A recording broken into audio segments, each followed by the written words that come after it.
On behalf of the International Radio Report, we want to wish you a great World Amateur Radio Day. Stay safe and radio on.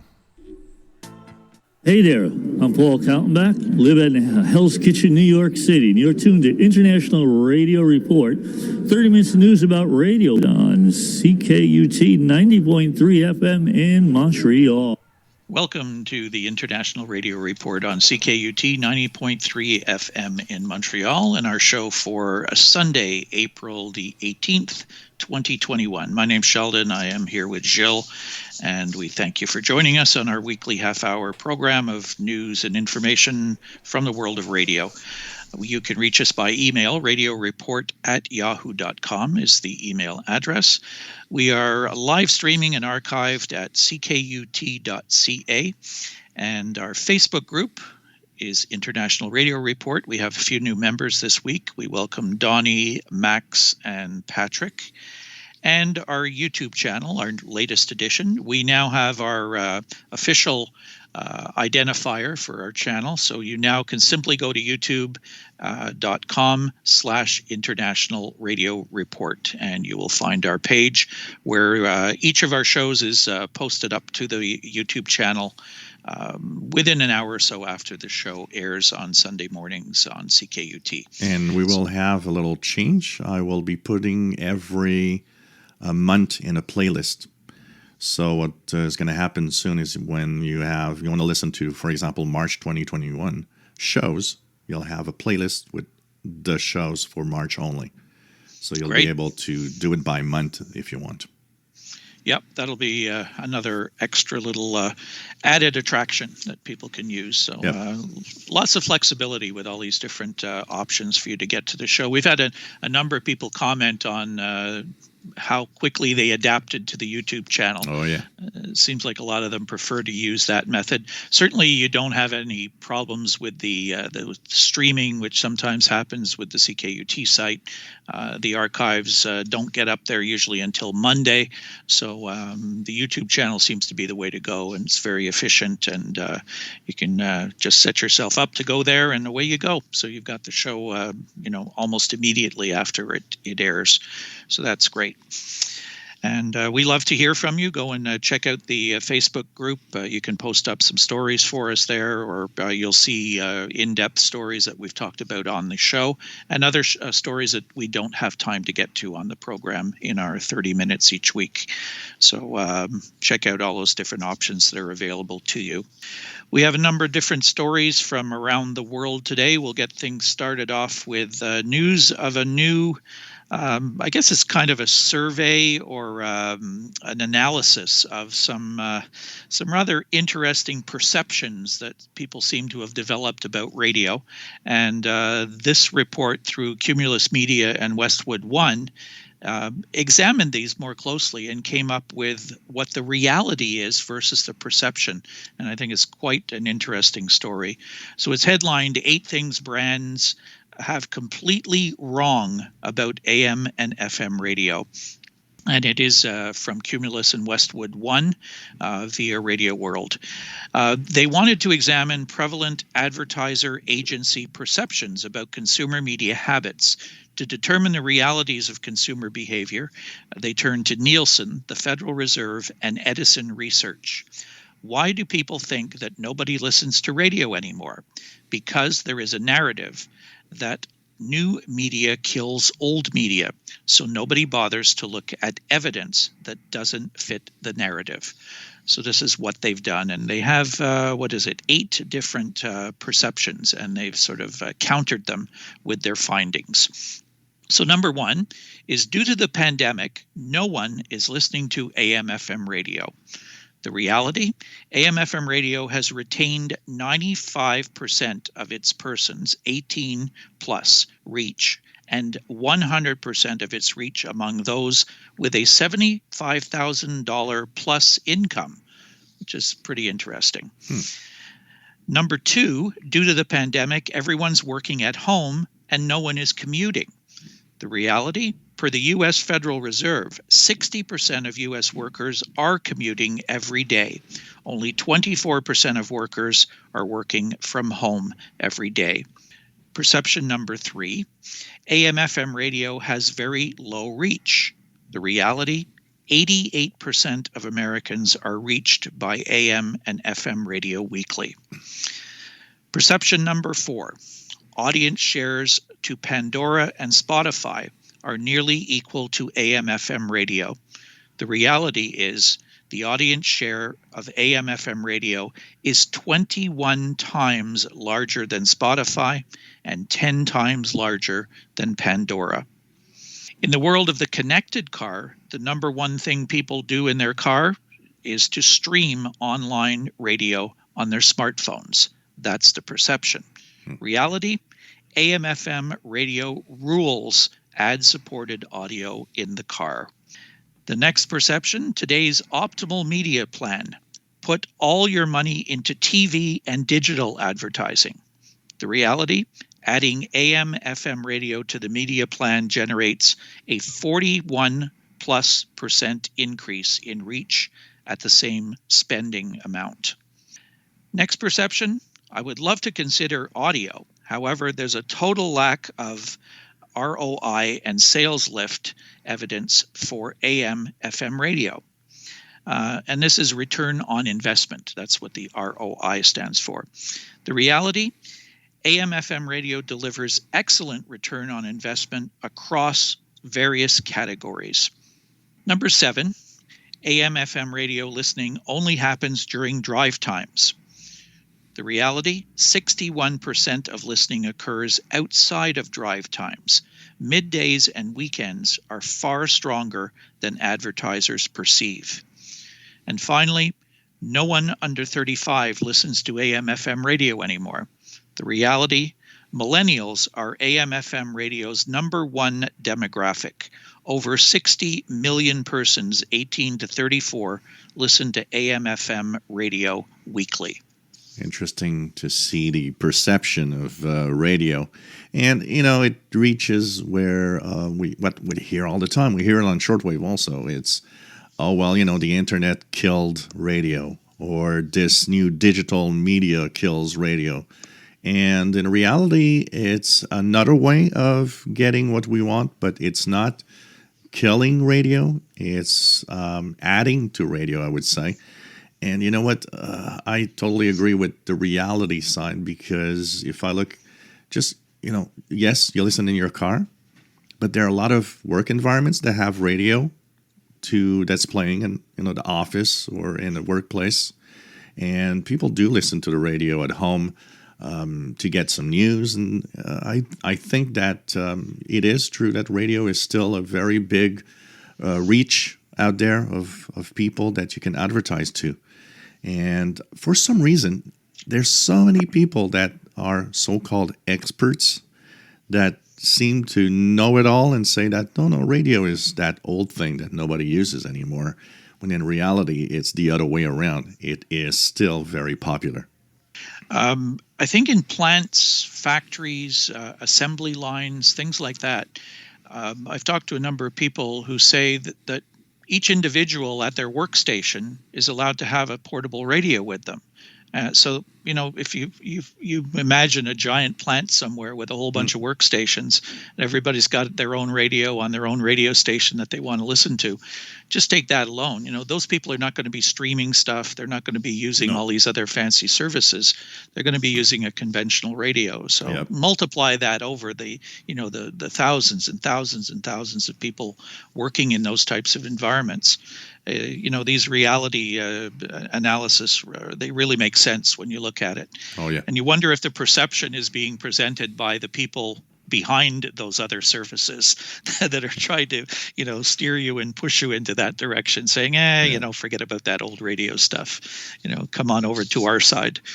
Well, I thought this was a really, really neat survey and a sort of an investigation into really what's going on out there.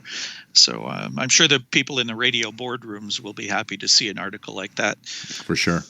So we have news of something that might come back on possibly shortwave in a way, because the National Science Foundation is funding the creation of research observatory at Gakona, which is the HARP facility. This is via the University of Alaska Fairbanks.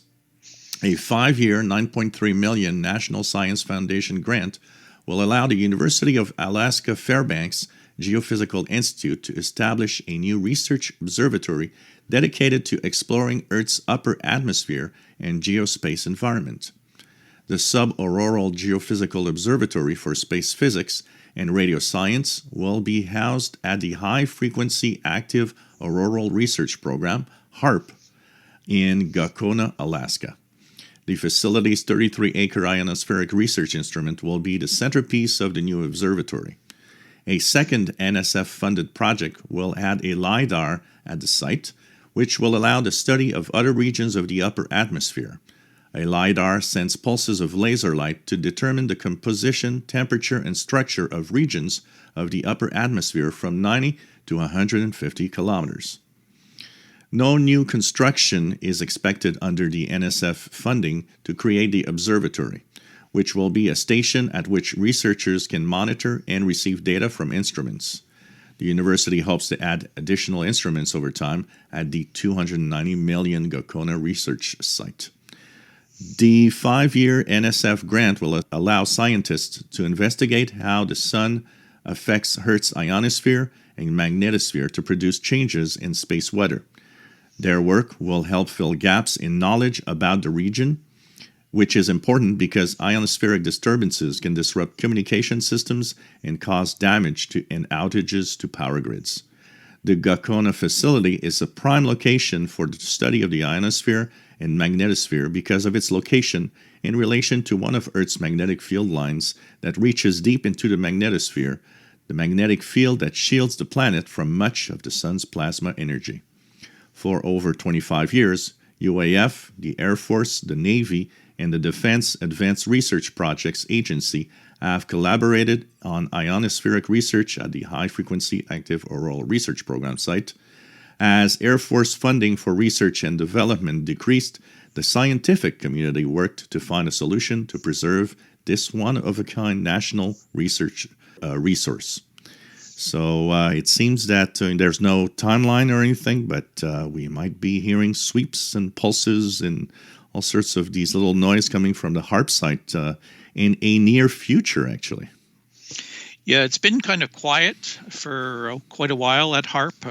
There was a little bit of a peak a while back where they were doing a lot of experiments, but then things kind of got quiet. Maybe the money just ran out, so now they're being refunded with $9.3 million, a 5-year program.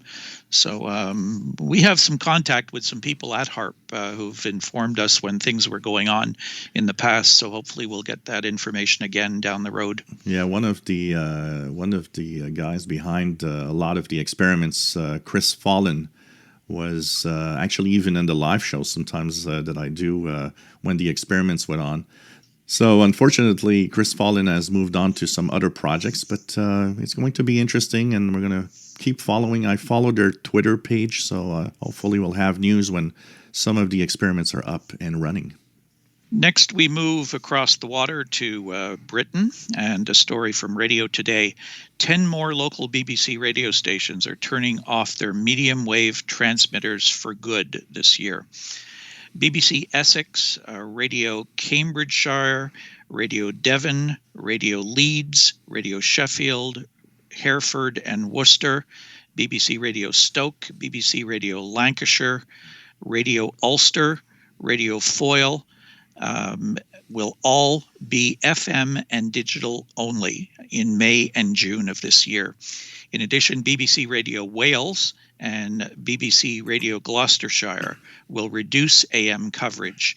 The BBC's intention to close medium wave transmitters was first announced 10 years ago in 2011.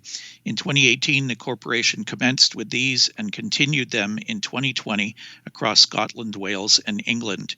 Kieran Clifton, Director of BBC Distribution and Business Development, writes, quote, "A large and increasing share of radio listening in the UK, including to the BBC, is digital, and the BBC is committed to a digital future for radio. In recent years, we have made significant investment in local DAB expansion. All of our local radio stations are available on digital terrestrial TV, such as Freeview, and we have transformed our online and mobile offering with BBC Sounds.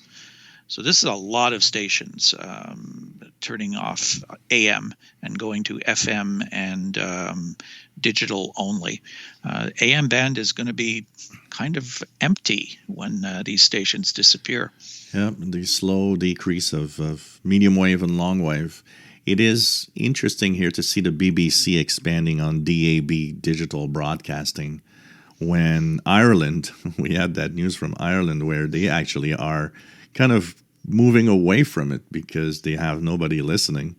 So I guess there's different viewpoints here of how DAB should or should not be part of the experience. Really interesting.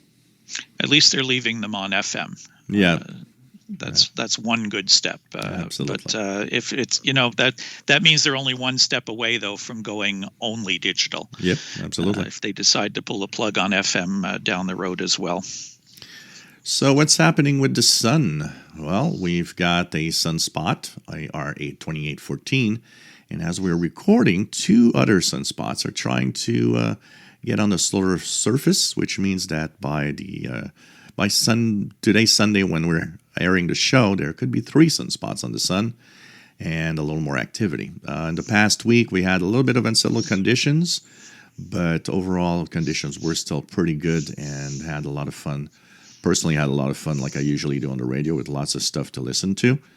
We have the solar flux, which is kind of low at around 72, 73. There is a solar wind flowing from a southern coronal hole.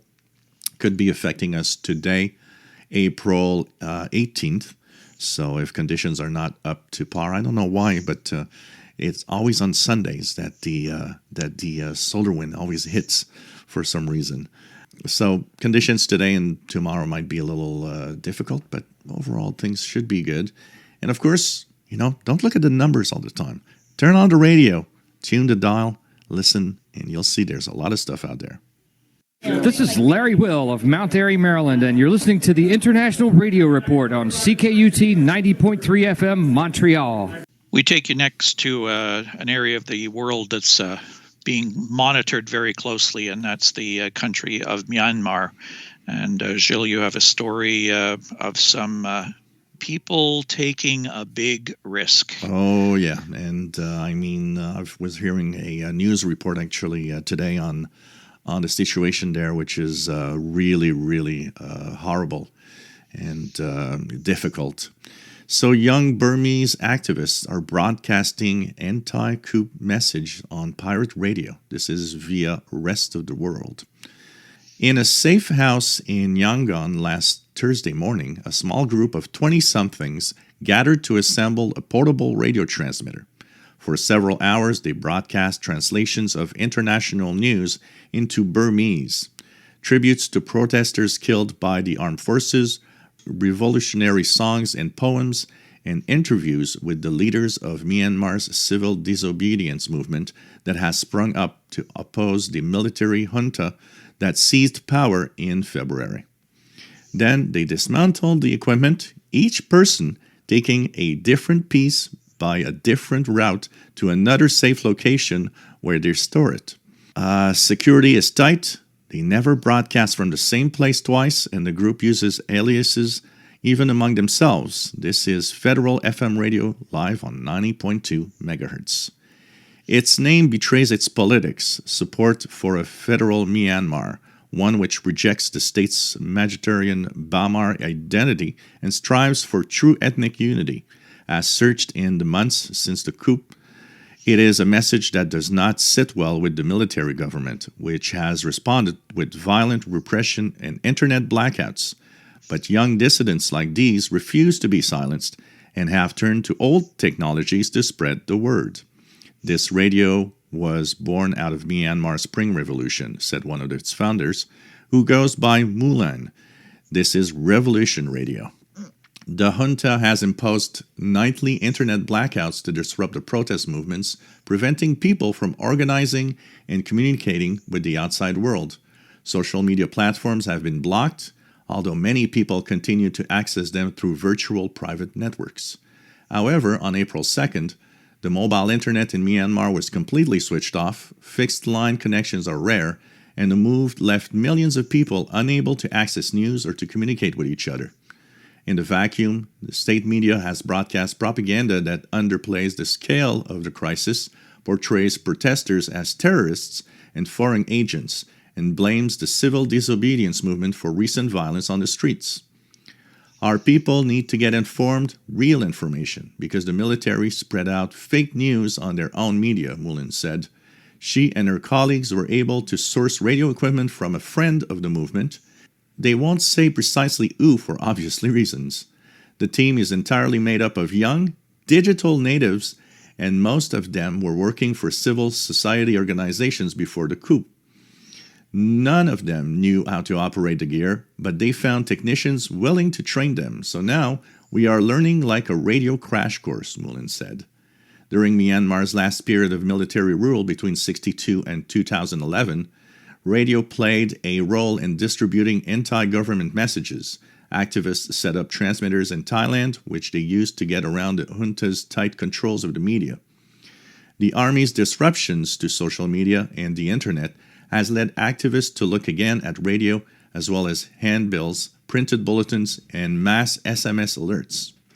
Federal FM radio's broadcasts are a mixture of practical information for people caught up in the violence, inspiration and encouragement for protesters. It's also a source for news, reports, and didactic programming about the need for greater representation of Burmese politics. Federal FM radio, with its low-tech approach, has the great advantage that it is hard to block without physically locating the equipment. They are currently raising money from donors to try to acquire more transmitters so that they can set up alternative sites around the country, increasing the range of their broadcasts and making the organization harder to dismantle. We want to broadcast to all states and all regions nationwide. We want to broadcast because we want to win and we want to end the dictatorship, Mullen said.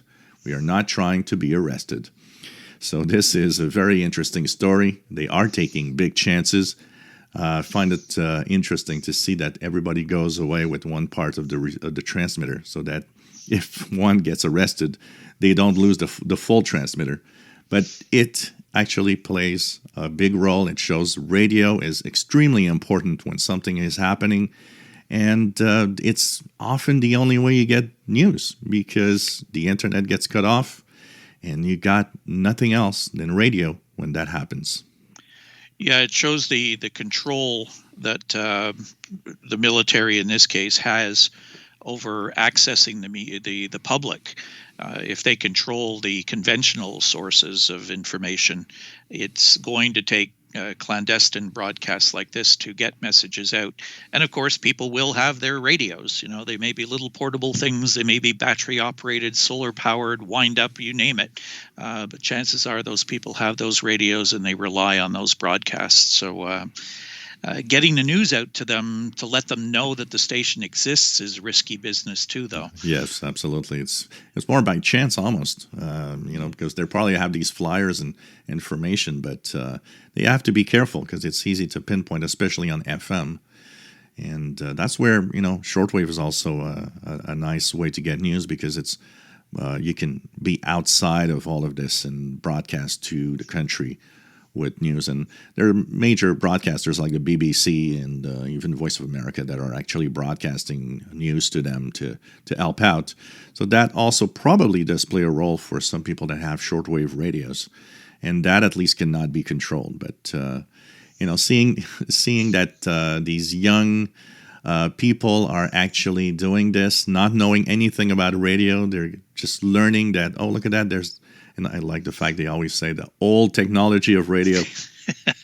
Exactly.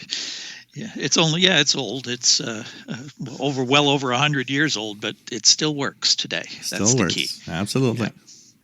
So we will wrap up today's show with our list of upcoming ham radio contests, and we have 4 of them coming up on the weekend of the 24th and the 25th. First off, we have the 1010 International Spring Contest. It's a digital contest from 0001 Zulu to 23 on the 24th to 2359 Zulu on the 25th. All stations should operate in the digital area of the 10-meter band only, and you can use any of the digital modes, RTTY, PSK, etc., etc. And we'll have the link for this and all the other contests on our Facebook page for you. There's the Spdx Rtty contest going on from 12 hours Zulu, April 24th to 12 hours Zulu, April 25th, sponsored by the Polish Radio Videography Club. Bands 3.5 to 28 megahertz without the work bands, and the mode will be RTTY. Out of Switzerland, sponsored by the Union of Swiss Shortwave Amateurs. I like the way they combine shortwave and amateur together there. They are having the Helvetia contest, 1300 Zulu 24th of April to 1259 Zulu April 25th. The Helvetia contest is open to amateur radio operators and shortwave listeners in Switzerland and in other countries.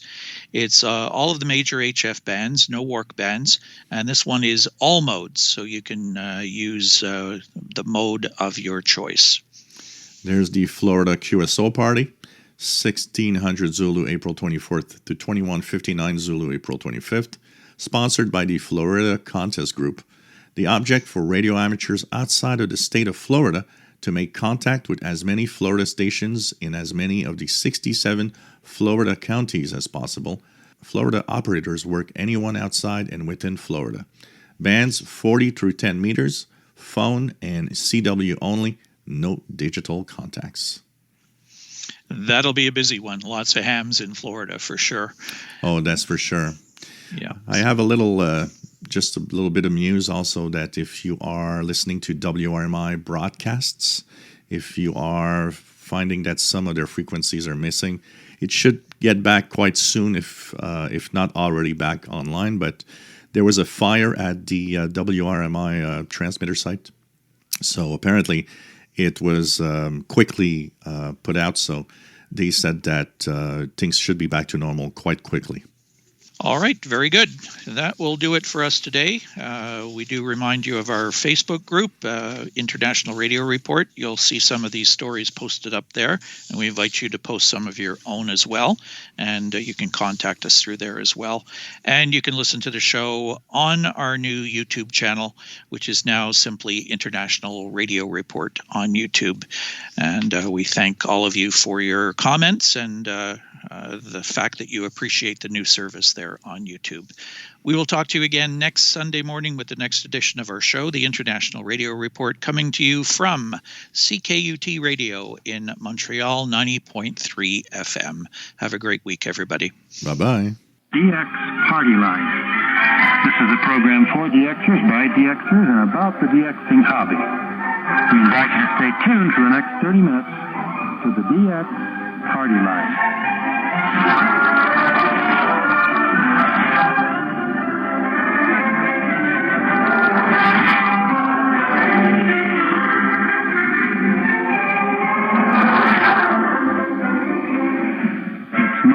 Time for another Monday edition of the DX Party Line. I'm Clayton Howard, your host, and my wife Helen will be along a little later in the program. And this is rather a difficult or hard, I don't know quite how to describe it, program for us because, as you may realize, some of you I'm sure have heard that we'll be leaving Qso soon. And this is the last time that we'll be hosting a DX Party Line. It's going to be hard for us. We're going to miss being on the air twice a week, and we would like to encourage you to write to us. Write to the DX Party Line.